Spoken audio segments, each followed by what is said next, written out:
is that you have to do. Well, it might get close, as the Dead Sea Scrolls have indicated. Yeah, It might still happen. I mean, that was a known technique. yeah, it works. I mean, was told that the Saba Cheretz, the Manya Modim Rabim. yeah, it definitely works to some degree. And then he concludes his tshuva by saying the following: "Va'afta leika lav delota asur." To grama erase the name of God while the violation lo tasum kel Hashem lokechem is not there. Mikol makom asur mishum bizion Hashem.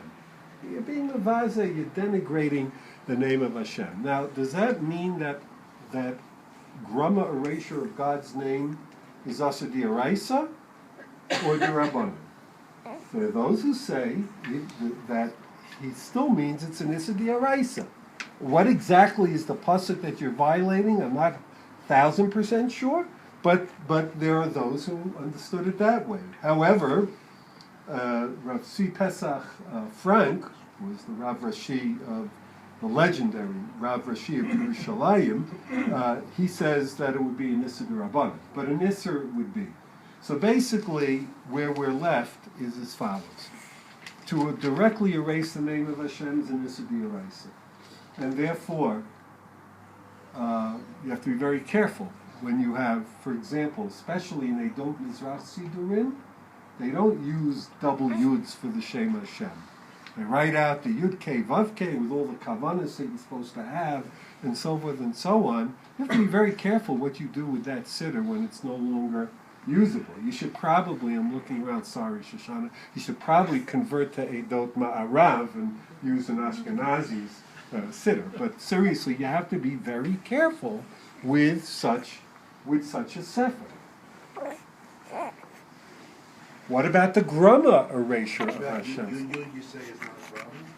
Yud is not one of the 7 shemot of HaKadosh Baruch Hu. We'll come to it. So now, what about the grama erasure? So we see that there's a machloket aposkim if it's an issa d'oraisa or an issa d'rabbanan. Therefore, I want to be really clear: any sefer that has one of the actual 7 shemot Hashem absolutely, positively requires the age-old disposal through geniza, nikuda. I don't know of any contemporary. Well, no, I won't say that. Nikuda. That's my opinion. You'll see why I say that at the end. The Tashbats, who was one of the last of the Rishonim, he died in around 1450 approximately. He says that the Isser of things that don't have one of the 7 Shemot of Hashem, but have other names of HaKadosh Baruch Hu, this isn't, if you do it directly, it's only an Isser d'Rabbanan. Well, when I say only, I put that in quotes, but it's not an Isser d'Oraisa. And if you do it via grama, and this is the big chiddush here, it's mutter. It's allowed. Most of what we call shemus aren't shemus. It reminds you of like how Jews tend to call all non-kosher wine yayin nesach. There's kimat no yayin nesach in the world today. Certainly not in Brooklyn and Yerushalayim. Okay? It's stam yenam. That's not exactly the same as yayin nesach. The difference. Shemus means it has a Shem Hashem, one of the 7. Almost everything that you have to deal with Erev Pesach when you see that whole pile and you're cleaning out of your house, it's not real Shemot. So according to the Tashbats, to get rid of it through erasure of grama, he says is entirely permissible. What does he base it on? The Gemara in Shabbos raises the question. They had a Targum of Eov, which doesn't have Shem Hashem there. And the question is, the Gemara asks incredulously, I don't want to go into the whole story, can you actively erase that? It's Kitvei Kodesh. Megillas Esther, which we know famously, doesn't have the Shem Hashem. Can you erase it by Yad? Now, when the Gemara asks by Yad, that means it doesn't consider it to be a problem to do it via grama. Only directly doing by hand, and the Gemara has to deal with that subject matter. And then the Tashbats adds, and he says that it's not a prohibition to erase Kitvei Kodesh unless it's done wantonly without any purpose whatsoever. But for example, if you were to write Kitvei Kodesh without one of the 7 Shemot on the blackboard, and you ran out of space and you have 2 more Kitvei Kodesh to add, you can erase the Kitvei Kodesh that you wrote for purposes of writing something new and something fresh. And here's what he says, which becomes very fundamental for Rav Moshe Feinstein, when Rav Moshe talks about actual recycling. He says, "Shekevan she'avar zman parshazu." The pasuk on the blackboard, I don't need anymore. Been there, done that, discussed it, regurgitated it. I need to teach you a new pasuk, right? Since it's time past, it's like you're not allowed to destroy the heichal of the mikdash. But if it needed to be rebuilt, you could destroy it for purposes of rebuilding. So you can erase a pasuk for purposes of writing another one. So therefore, says the Tashbats, listen to how far he goes. Even if it was a shame, one of the 7 names of Hashem, by my logic, that's not considered destructive when it's for a positive purpose. You would have been able to erase that too. But he says, well, my deductive reasoning, I'm willing to go out on a limb when it comes to the rabbinic prohibitions. But when it comes to an Issa D'Oraisa, just because I think it makes sense, gotta be very careful before you mess with the D'Oraita. The Magen Avram says everything is asur to erase grama, not grama, D'Oraisa. Rav Yitzchak Elchanan disagreed with, I guess because he's a YU guy, he's lenient. Rav Yitzchak Elchanan disagreed and said that it's fine. The question that came up for Rav Yitzchak Elchanan in the 19th century was printers' galleries. It's something you almost don't hear of anymore, because today everything's on the computer, which is its own halachic treatment, much more leniently, I will add.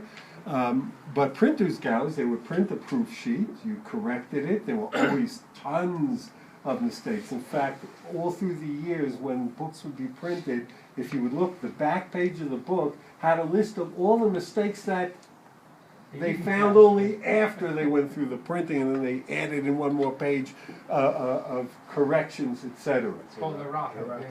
Right, errata. Yeah. So, and they could be quite extensive. So, what do you do with all those galley sheets? And they would have tons of them.